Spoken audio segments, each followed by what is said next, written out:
আজ আপনাদের সাথে একটা রেসিপি শেয়ার করব, আচারের রেসিপি, কাঁচা লঙ্কা আর আমের। এখানে আমি কাঁচা লঙ্কা কেটে নিয়েছি আর আম টুকরো করে নিয়েছি।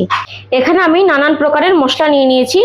চিনি, এখানে আমি নানান প্রকারের মশলা নিয়েছি আমি চিনি, জিরে, মেথি, জৈন, মৌরি, গোলমরিচ, ধনিয়া, কালো সর্ষে, তেঁতুল, রাঁধুনি বাখর আর শুকনো লঙ্কা। এখন আমি এক এক করে মশলাগুলো ভেজে নেব। আস্ত ধনিয়া দিয়ে দেব, গোলমরিচ, মৌরি, জৈন, মেথি, আস্ত জিরে, রাঁধুনি বাখর আর শুকনো লঙ্কা। সর্ষেটা আমি পরে দেব, আগে এগুলোকে ভেজে নেব। কালো সর্ষেটা আমি বেশি ভাজবো না, অল্প ভেজে নামিয়ে নেব। মশলাটা নামিয়ে নেব। এখন আমি মিক্সিতে দিয়ে গুঁড়ো করে নেব। কড়াইতে সর্ষের তেল দিয়ে দেব।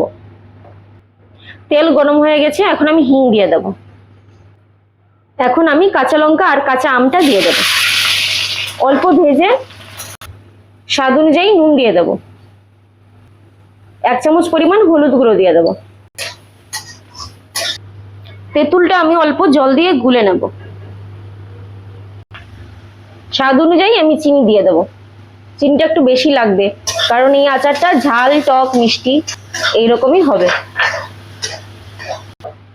এখন আমি গুলে রাখা তেঁতুল জলটা দিয়ে দেব। অল্প পরিমাণে জল দিয়ে দেব।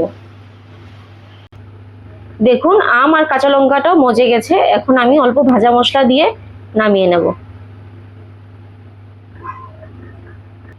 এখন উপর থেকে অল্প কালা লবণ দিয়ে দেব।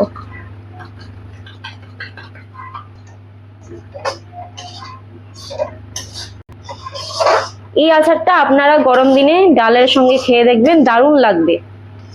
যদি আপনাদের এই রান্নাটা ভালো লেগে থাকে, লাইক, শেয়ার এন্ড সাবস্ক্রাইব করে দেবেন।